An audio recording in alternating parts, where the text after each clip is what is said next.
I could start by telling you how my life has been affected in the present, how things have unfolded, or I could start by telling you how a loss can utterly destroy you or give you meaning,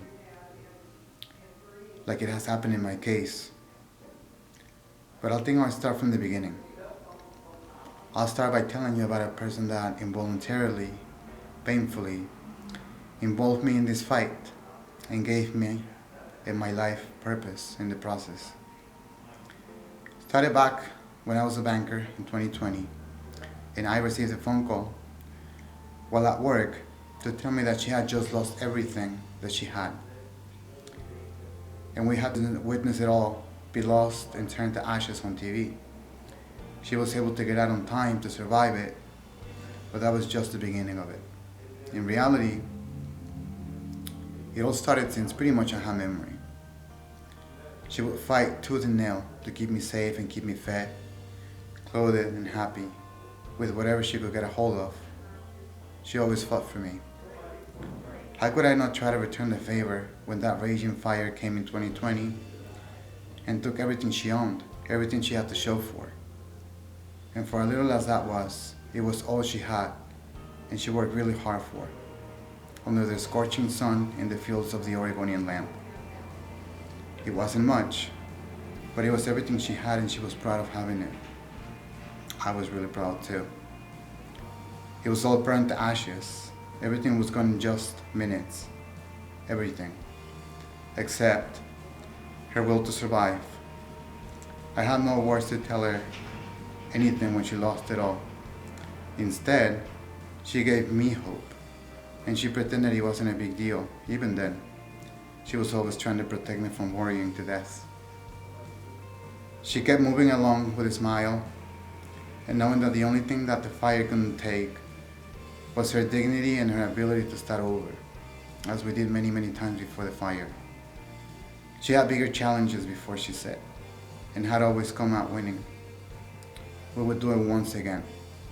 So we decided to walk hand in hand through a path of deception, lies, promises, and ups and downs, but also some blessings along the way. That is who I'm honoring today. That is who I am representing this morning, my mother, and hundreds of others like her that have shown me that resiliency is not just something we hear as an idea on documents or literature. It is the paramount condition of the human spirit. And as such, we have to try to recreate it and provide it for others.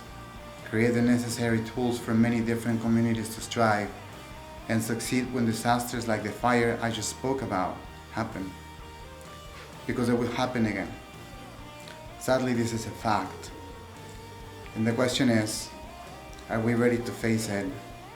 Are we prepared?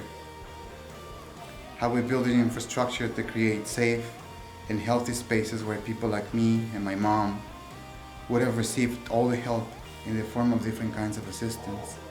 We spent 2 years trying to navigate through a very confusing, uncoordinated, messy and frustrating system that simply is not prepared to respond to our communities in times of dire needs, especially in the most vulnerable communities.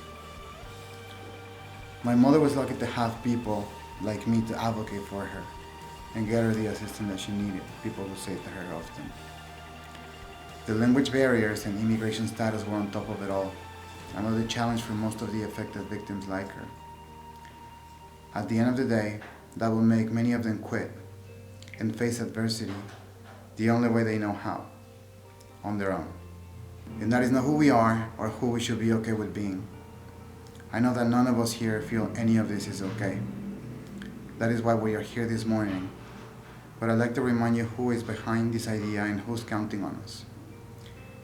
There is families that will strive in the future after another disaster because of what we are trying to accomplish here today. There will be communities that will find the answers to their prayers when the next fire happens, or the next flooding, or the next electrical failure happens. Me and you, and you, and you, and all of us, today are the vehicles to influence the very people that can make this valuable tool be a reality for all of us, our kids and families. and for future generations, the kids of our kids, our very own future.